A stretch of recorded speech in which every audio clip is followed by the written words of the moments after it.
Dan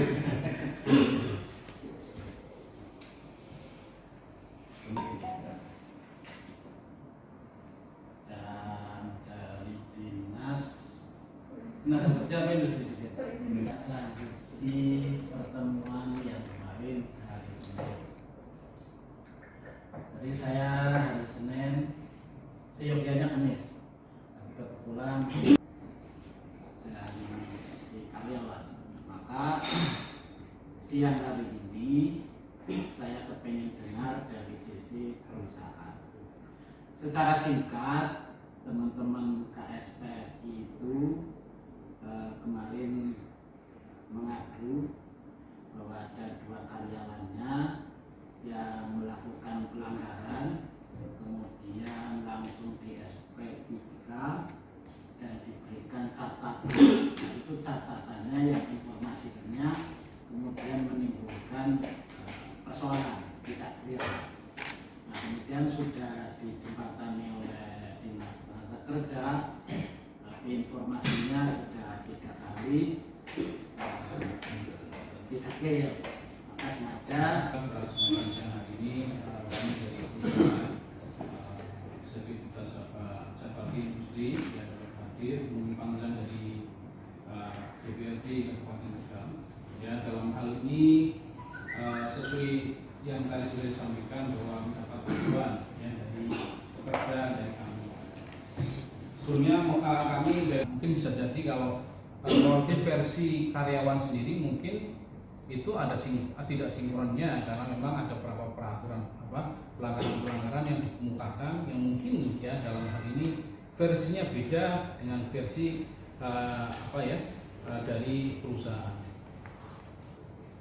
Jadi perlu kami sampaikan dari awal dulu, Pak.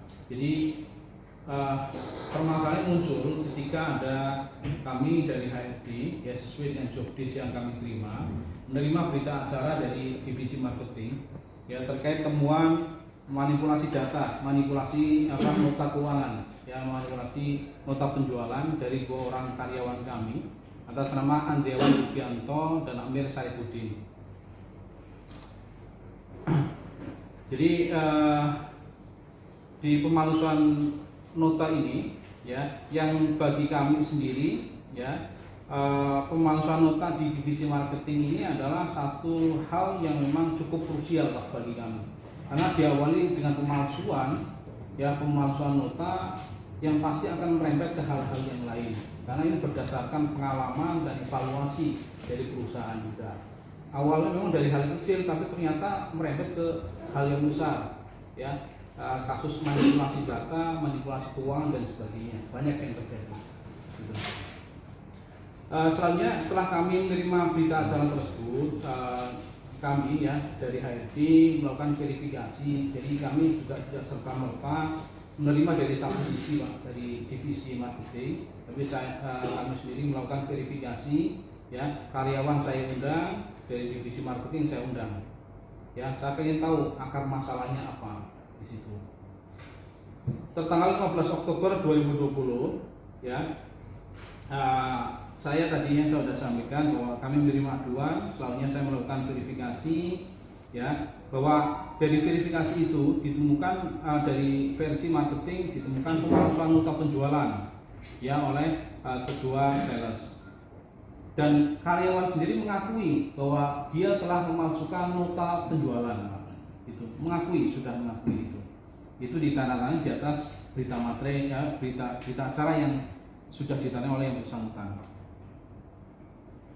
Selanjutnya setelah dilakukan proses verifikasi ya perusahaan melakukan dalam hal ini verifikasi sesuai dengan pelanggaran yang dilakukan oleh yang bersangkutan ya. Atas pelanggaran yang dilakukan oleh yang bersangkutan terbukti telah melanggar peraturan perusahaan pasal 29 ayat 7 huruf I. Nah, peraturan perusahaan ini sudah disahkan oleh Disnaker, Pak. Ya, jadi sah dan tahapannya juga sama, sudah melalui tahapan diskusi dengan serikat pekerja yang mewakili pekerja. Gitu. Jadi ini bukan versi perusahaan, bukan versi serikat, bukan versi pekerja, tapi versi semuanya. Jadi artinya sudah terakumulasi di sini semuanya. Ini. Sehingga dengan dasar itu ya kami memutuskan di situ yang bersangkutan telah melanggar peraturan perusahaan pasal 29 ayat 7 huruf I, yaitu yang bunyinya memasukkan surat-surat penting seperti ijazah, keterangan dokter, resep dokter, kwitansi, surat berharga milik perusahaan, tanda tangan direksi, stempel perusahaan dan lain-lain untuk kepentingan pribadi maupun orang lain. Ancamannya adalah pemutusan hubungan kerja. Sebenarnya ancamannya bukan pekerja. Ancamannya adalah pemutusan hubungan kerja. Juga yang bersangkutan telah melanggar di Undang-Undang 13 tahun 2003 pasal 1 ayat B yang berbunyi pengusaha dapat memutuskan hubungan kerja terhadap pekerja atau buruh dengan alasan pekerja buruh telah melakukan kesalahan berat. Ya, sebagai berikut: memberikan keterangan palsu atau yang dipalsukan sehingga merugikan perusahaan. Namun demikian, Pak, perusahaan senantiasa mengupayakan agar hal ini tidak terjadi, karena kami sadar pada saat ini, ya, pada saat pandemi semacam ini, ya, kita mengupayakan agar tidak sampai terjadi ada proses PHK dan sebagainya. Sehingga perusahaan hanya memberikan surat peringatan 3 saja, Pak. Turun, ya, turun satu level di bawahnya. Dan dasar hukumnya juga kita ubah juga. Ya, dasar hukumnya bukan kita pakai dengan tadi pasal 29 ayat 7 huruf I, tapi kita ubah dengan pasal 29 ayat 5 huruf S. Ya. Jadi ancamannya kita ubah adalah tidak cakap melakukan pekerjaan walaupun sudah dicoba di bidang tugas yang ada. Kita ubah, kita berikan toleransi yang bersangkutan.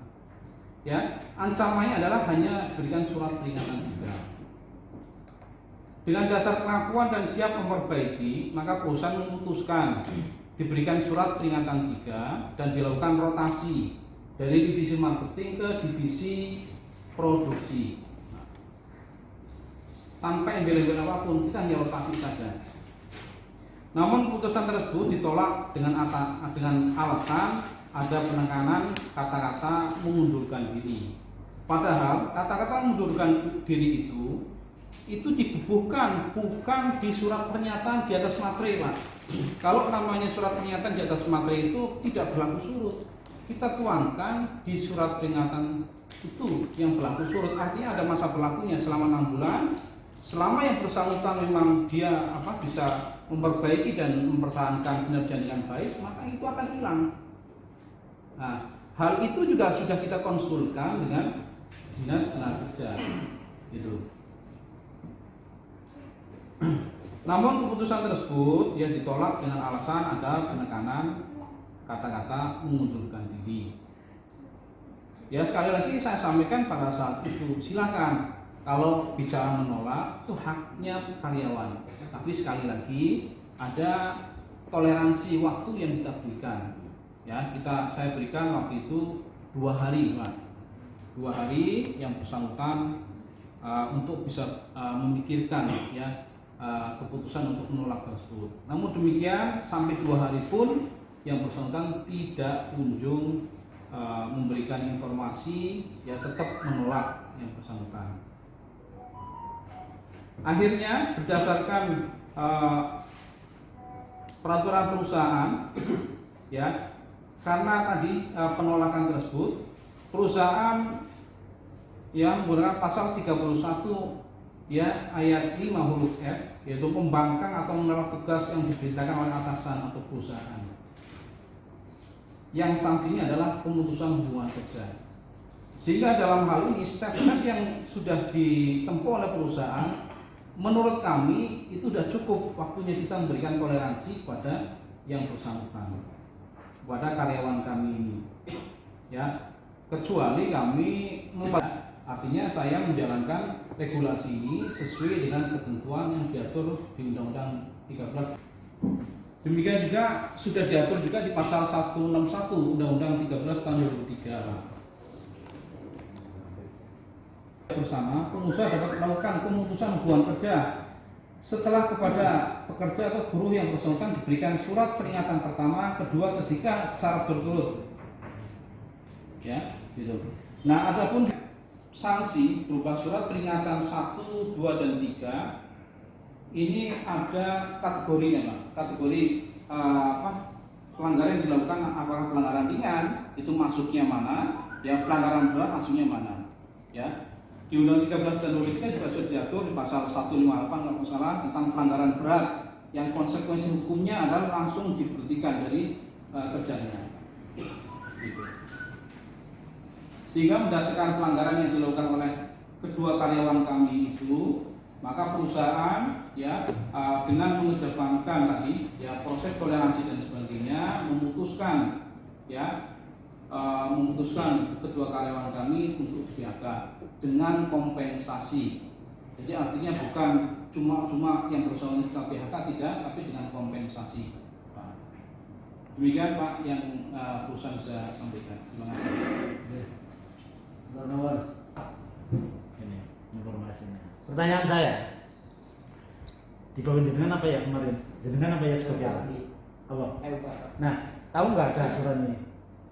Tahu Pak, cuma ini kan memang peraturan perusahaan sendiri kan ya ada diskusi ya. Ada beberapa klausul di situ kan yang kita minta ini itu juga sampai sekarang pun belum pernah diganti. Maksudnya addendum itu penyebabnya karena apa? Misalkan melanggar aturan di atasnya. SP3 sendiri kan di situ ada yang masalah itu, tapi spesifikasinya itu nggak ada. Kemarin kita pernah minta addendum sama dinas, tapi sampai sekarang pun kita belum mendapatkan saingannya. Jadi masih abu-abu Pak. Waktu itu. Tapi tahu ya, tahu isinya tahu ya. Ada isinya. Saya kembali ke Pak Toyo. Pak Toyo. Aturan ini kekuatan hukumnya seperti apa? Yang pertama itu. Yang kedua, pernah nggak baca aturan ini? Kemudian ada nggak aturan yang dilanggar? Aturan di atasnya yang dilanggar? Mohon izin Bapak, saya coba untuk menjawab. Perusahaan wajib membuat peraturan perusahaan yang isinya di situ adalah memuat tentang hak dan kewajiban antara pekerja dan pengusaha, ada tata tertib dan syarat kerja, Bapak. Yang dikatakan syarat kerja di sini adalah aturan yang belum diatur secara rigid terperinci di dalam peraturan perundang-undangan. Di pasal berikutnya tidak boleh bertentangan atau lebih rendah dari peraturan perundang-undangan. Jadi syarat peraturan perusahaan ini dibuat Bapak adalah isinya memang saat diajukan permohonan ke dinas kita koreksi Bapak, koreksi, tapi di permohonan pembuatan peraturan perusahaan itu ada surat pernyataan bahwa isi dari peraturan perusahaan itu sudah dikonsultasikan dan sudah disepakati dengan pekerja buruh atau serikat pekerja yang ada di dalam perusahaan. Jadi sebenarnya kalau sudah ada serikat pekerja itu tidak pakai aturan peraturan perusahaan Bapak, harus sudah ditingkatkan menjadi namanya perjanjian kerja bersama. Kalau PP itu sepenuhnya menjadi hak pengusaha, tapi kalau PKB itu adalah hasil perundingan antara pekerja dengan pengusaha. Jadi isi PKB itu dirundingkan pasal per pasalnya. Jadi kita kalau dipertanyakan sudah kita tahu isinya, kita sudah tahu Bapak, dan sudah kita koreksi karena masa berlakunya PP ini adalah 2 tahun sesuai ketentuannya. Setiap 2 tahun itu harus diperbarui Bapak. Nah, terkait dengan ada perselisihan tentang multitafsir ya, tentang pengertian, karena PP 2 tahun ini juga ini sudah berlaku sebelumnya dan sudah dilaksanakan oleh pekerja sebelumnya sebelum ada serikat pekerja. Nah ini saya juga sudah sarankan juga sudah terbentuk serikat pekerja di dalam perusahaan. Jadi ke depan setelah masa berlaku PP ini sudah habis untuk dirubah atau ditingkatkan menjadi perjanjian kerja bersama. Nah ini kan masih berlaku Bapak. Jadi kami pun kalau ada multitafsir terkait dengan isi PP yang sudah kita komunikasikan dengan dinas, konsultasikan dengan kami. Kalaupun itu nanti perlu disepakati ada addendum untuk diperbaiki, jadi tidak merubah isi semua pasal yang ada di dalam peraturan perusahaan, Bapak. Jadi hanya pasal itu aja yang mungkin masih menjadikan persilangan pendapat atau menjadi persepsi yang berbeda antara pengusaha dengan pekerja. Mungkin itu apa yang dapat saya sampaikan. Masa aturan ini dibuat, serikat kerjanya sudah ada. Sampun sudah, dan sudah ikut koreksi isi PP-nya juga. Ini surat pernyataan sudah ada Pak, dari serikat pekerja. Pengesahan dari dinas juga sudah ada, di belakangnya ada, di dari dinas sudah ada semuanya. Jadi intinya menyetujui. Sudah menyetujui. Mereka sebelum draftnya sudah saya ajukan ke yang bersangkutan untuk dipelajari. Jadi Bapak, jadi syarat untuk disahkan ke dinas adalah sudah disepakati dulu. Dan di lampiran permohonan pengesahan PP itu ada namanya surat pernyataan. Nah, itu pernyataan itu sudah ditandatangani oleh kedua belah pihak. Ketika kesepakatan itu melanggar aturan di atasnya gimana? Jadi batal demi hukum, Bapak. Itu harus diperbaiki, pasal itu harus dirubah, disesuaikan dengan minimal, disesuaikan dengan peraturan undang-undang. Oke. Kita boleh lebih rendah. Ininya itu ya, batal demi hukum. Kemudian menurut jenengan keputusan yang diambil oleh dua tang menyikapi persoalan ini sudah sesuai undang-undang? Sampun, karena di Undang-Undang 13 itu disebutkan bahwa syarat kerja, jadi syarat kerja itu aturan yang belum diatur dalam peraturan undang-undangan. Jadi di peraturan undang-undangan itu kualifikasinya, Pak, di pasal 58 itu sudah jelas pelanggaran berat, tapi perusahaan boleh mengatur pelanggaran-pelanggaran yang itu kategorinya adalah jenis pelanggaran ringan, sedang atau berat. Nah, nanti itu yang mengatur adalah menentukan adalah dari perusahaan dengan dikomunikasikan dan disepakati dengan dilakukan perundingan dengan pekerja jenis-jenis pelanggaran yang kualifikasinya termasuk jenis pelanggaran yang termasuk apabila melanggar itu kualifikasinya mendapat surat peringatan berapa. Contoh Bapak, surat peringatan 1 itu jenis pelanggarannya disipliner, mungkin sering datang terlambat. Nah, nanti kalau pelanggaran yang sedang, nah itu nanti yang bisa menentukan adalah jenis-jenis pelanggarannya adalah perusahaan sampai dengan pelanggaran termasuk jenis pelanggaran berat. Jadi ini berarti yang tadi pertama SP3, kemudian ini yang kedua PHK, secara aturan sudah benar.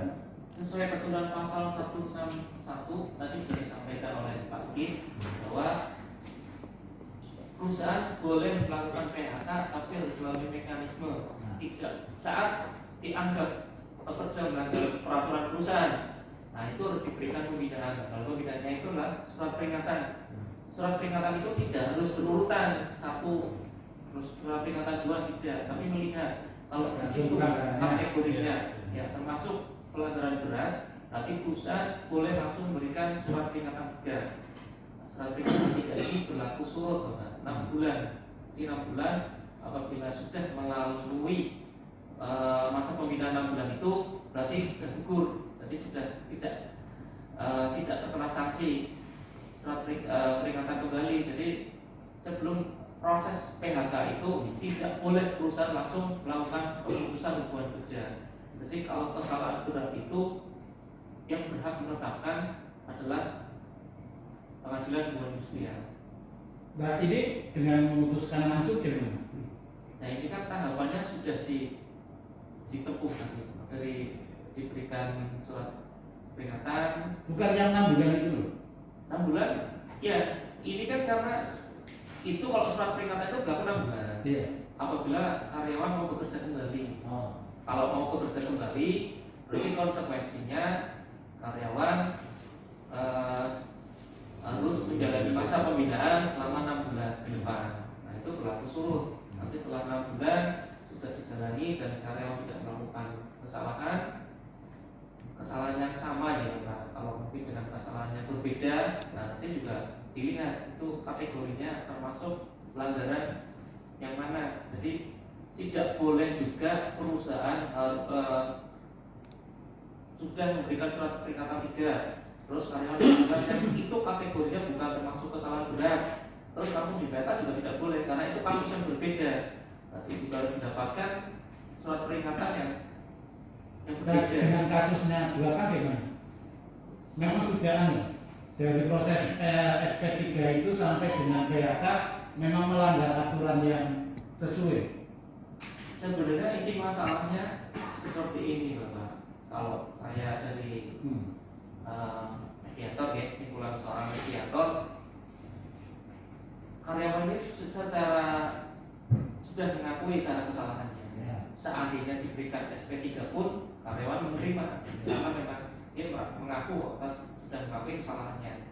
Yang jadi permasalahan itu di penekanan saja, di redaksionalnya, bahwa apabila karyawan melanggar kesalahan akan dikualifikasikan atau dianggap mengundurkan diri.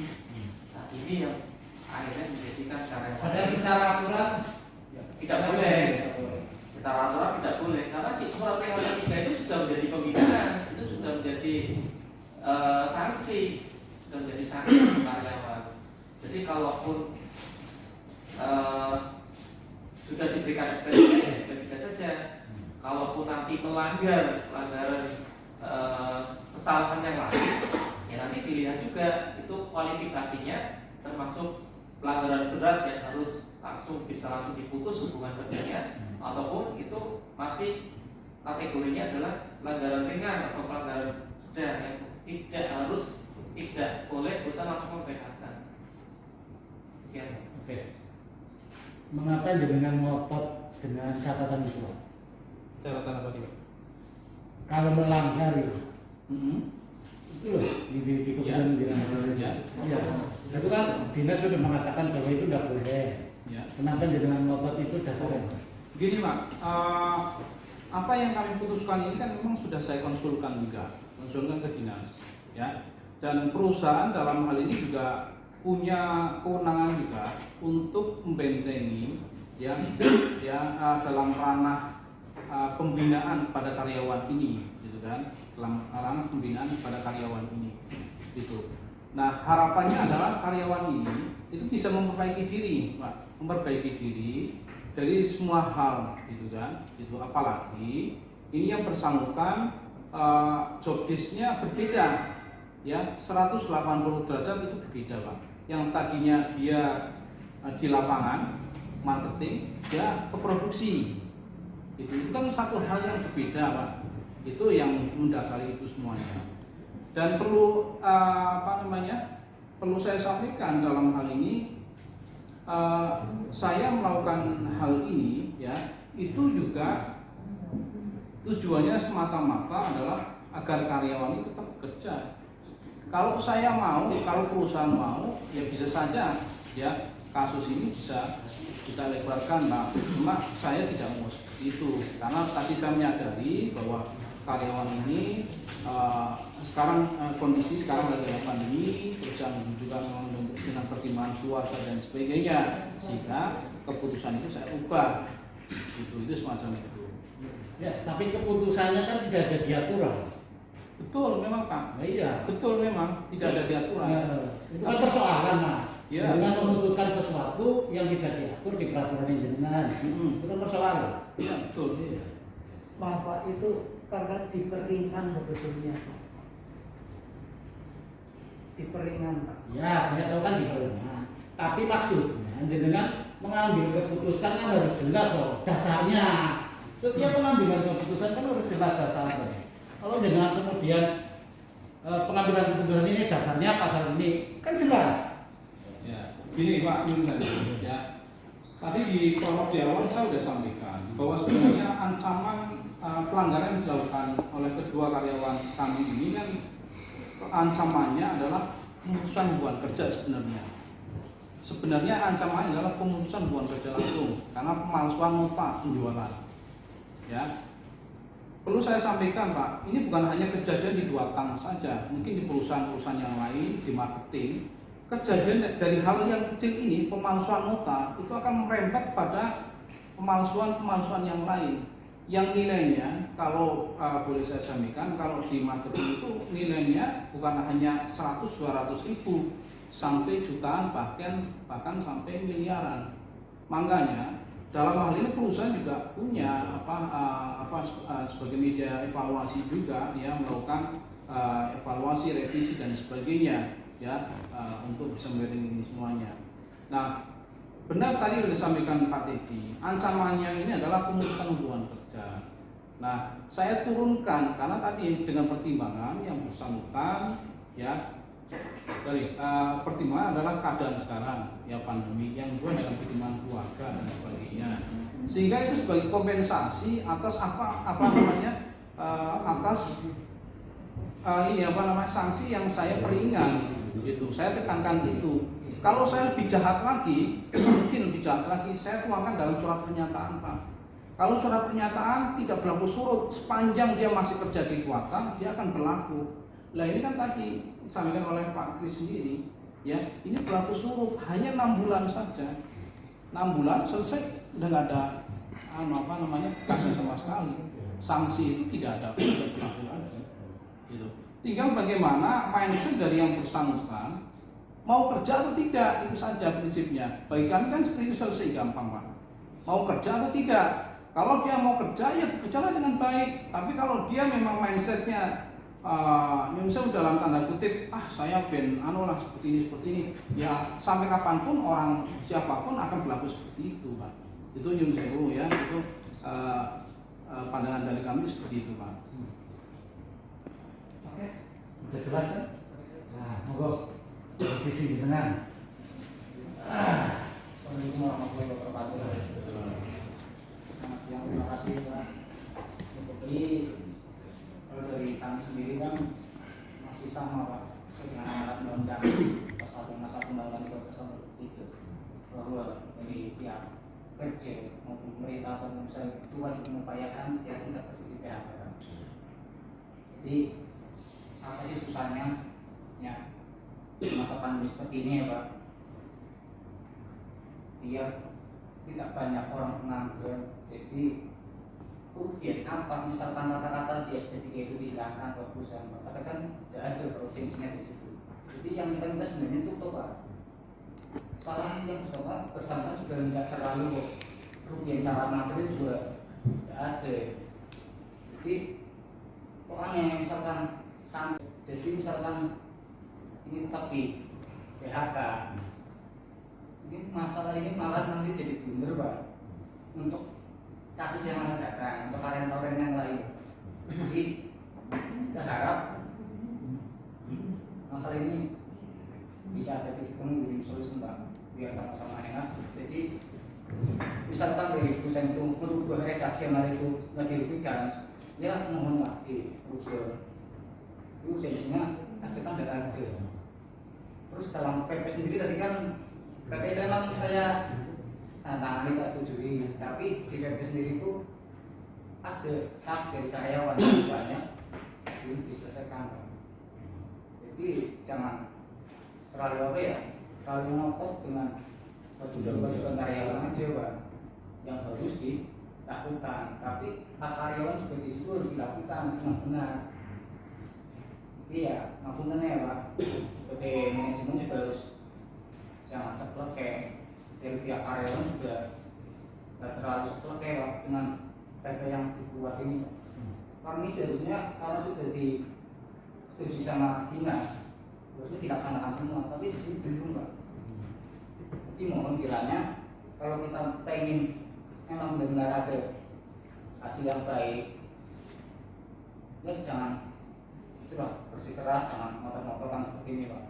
Jadi kalau masalah apapun bisa diselesaikan. Kalau misalkan keputusan awal seperti ini sampai tingkat di dewan seperti ini buat apa adanya mediasi, Pak? Jadi lingkup sampai dari bipartit sampai tripartit pun tidak ada hasil. Yuk nanti saya misalnya bermasalahnya seperti ini lagi, Pak. Nanti dengan ini serius ya, perusahaan itu ya jangan keras lah, jangan keras seperti ini. Bang. Lihat mereka juga prestasinya bagus Pak, absennya bagus Pak, saya lihat prestasinya bagus. Jadi cuma catatnya masalah kasus yang ini aja Pak. Jadi nggak ada yang lain, cuma kasus ini aja. Yang dulu kita sudah secara material enggak besar, paling 1.000 rupiah lah kalau misalkan gitu. Iya, kenapa sih masalah yang nggak merugikan besar tapi bisa besar seperti ini, apalagi sampai mediasi 3 kali itu tidak berhasil. Itu ada apa? Ini misalkan pengen hubungan industrial antar percetan perusahaan itu berjalan lancar, itu nggak seperti ini. Harus satu ini solusi. Jangan cuma mengharapkan perusahaan yang menang, tapi kita karyawan itu kalah. Pak. Jadi kita harap masalah ini selesai di sini dengan hasil yang baik. Ya, rekan kami juga bisa bekerja lagi dengan nyaman tanpa penekanan Pak. Ini seperti itu Pak. Ya Pak, mau nambahnya Pak Bos. Ini mungkin saya kemarin absen ini bahasa dari SPS ini sering pernah ketemu dengan lebih 20 tahun.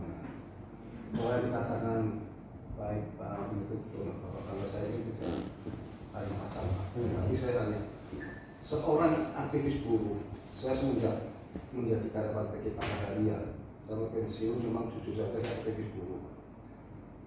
Kenapa saya sudah usia dengan buruh, sudah tetap akan perjuangan buruh karena tidak ini adik-adik kami, anak-anak kami kok tetap dimarginalkan oleh perusahaan. Kadang-kadang perusahaan Indonesia dalam minta menangani darat Bapak. Dan kata gini loh, ketika melakukan aturan pada karyawan, ketika kami melantik itu sudah dia dengan jantannya, dengan hebatnya mau aturan, kamu punya aturan. Tapi kembali lagi, apakah perusahaan adil kepentingan juga tidak melanggar aturan hak karyawan? Tanya Pak, yang saya mau dinas mesti harus pilih itu. Aturan-aturan yang ada di perusahaan dan karyawan lihat dari kemampuan India.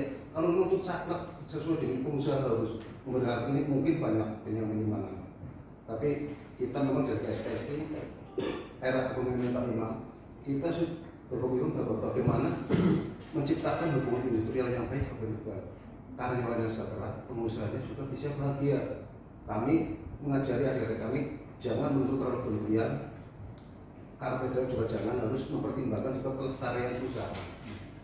Kami waktu itu sudah ngomong sama mereka berdua adik-adik kami ini bahwa rekan jejak mereka juga belum pernah melakukan pelanggaran. Ini kembali sebenarnya saya lagi nurani, jangan mencari-cari perusahaan harus kenapa betul pasti saja dari dia menurut kalau biar nominal sedikit, cuma kalau diadek-adekkan nanti ini memang akhirnya gede, notanya miliaran. Cuma saya kira itu bagaimana tergantung kita bagian pembinaannya lah. Karena kalau kita rekan jejaknya cuma jauh-jauh apa bertanya karena kan ini kan selama bekerja itu nggak ada catatan buruk atau nggak ada. Berarti kan ada mungkin khilaf. Saya pernah berbilang-bilang sama orang berdua, kamu tujuannya apa? Kenapa kamu kok menolak itu? Tujuannya tidak ada unsur untuk memperkaya diri atau untuk peruntukan perusahaan. Tujuannya karena waktu itu pelanggan memang pelanggan yang sudah yang dari motor itu datang dan kebetulan warung itu minta dijob dari itu. Yang datang ini yang pakai demi memuaskan pelanggan. Toh produknya sudah sama. Cuman notanya kan nota pakai nota motor ya Mas. Padahal mobil itu tetapi kan sukanya tujuannya bukan atau memperkaya diri. Ya itu menurut saya sisi hati nurani kita pakai Pak. Ini saya menurut Pak Dinas nih Pak, saya mungkin ini saya menurut Pak. Saya kadang juga mempercayai betul lah bahwa perjalanan panjangnya bukan hanya di dunia, tapi di akhirat kita tak kenapa. Guru-guru ini banyak kontribusi dalam sebuah persatuan politik Indonesia loh.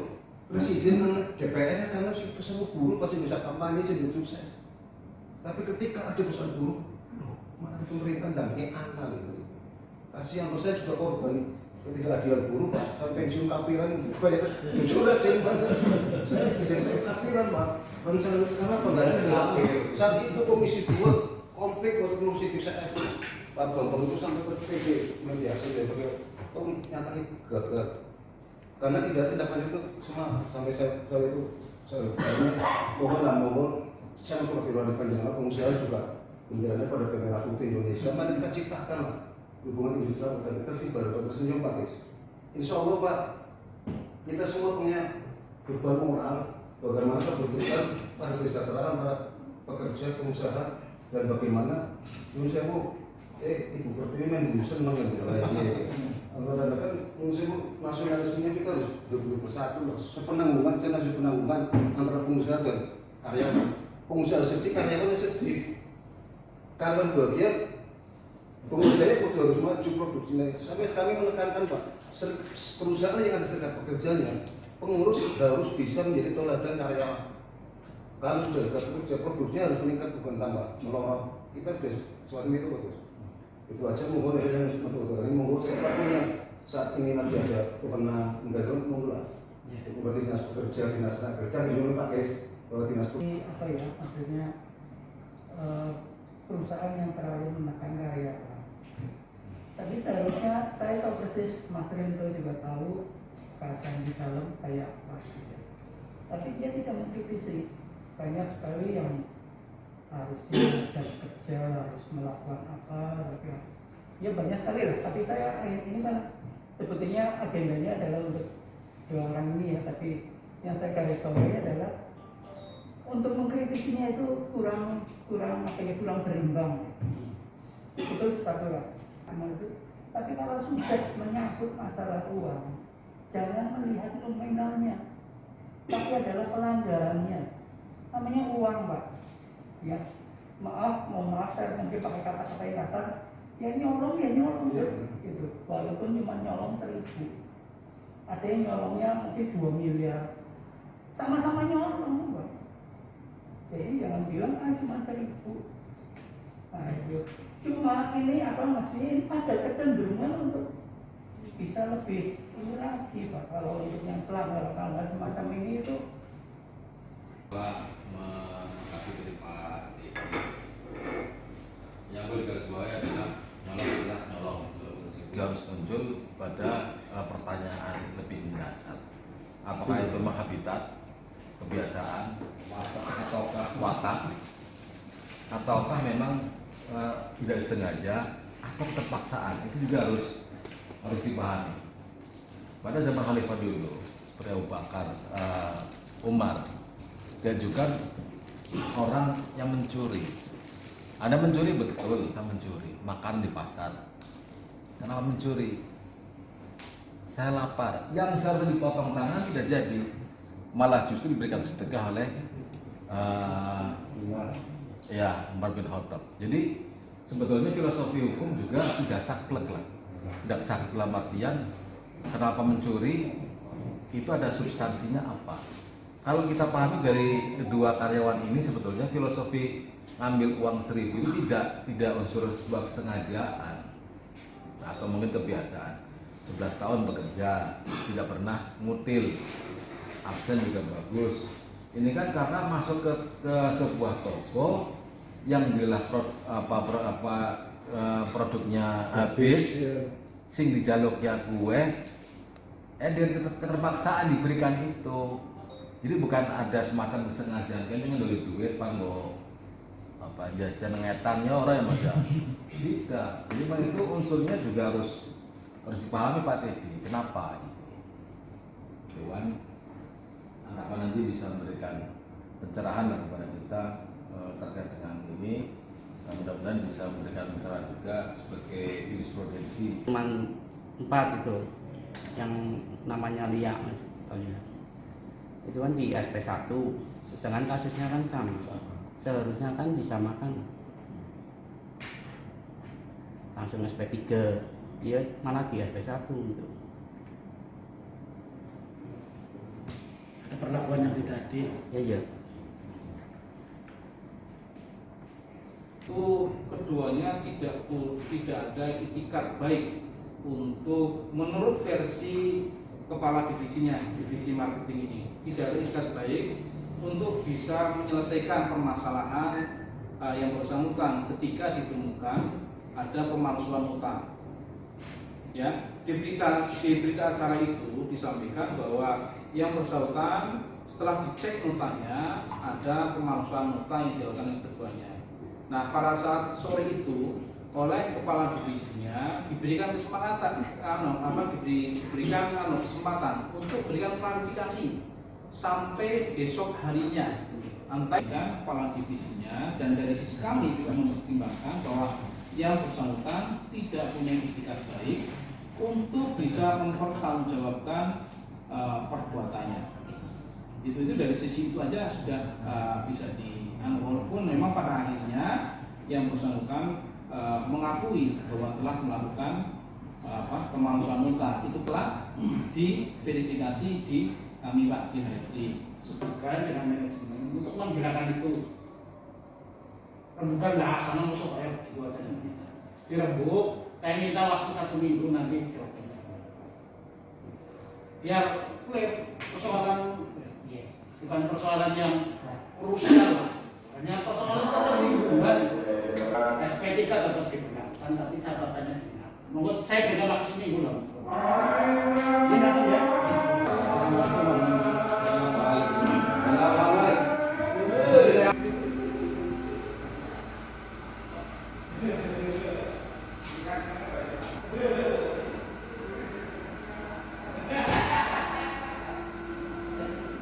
Yes. Ya.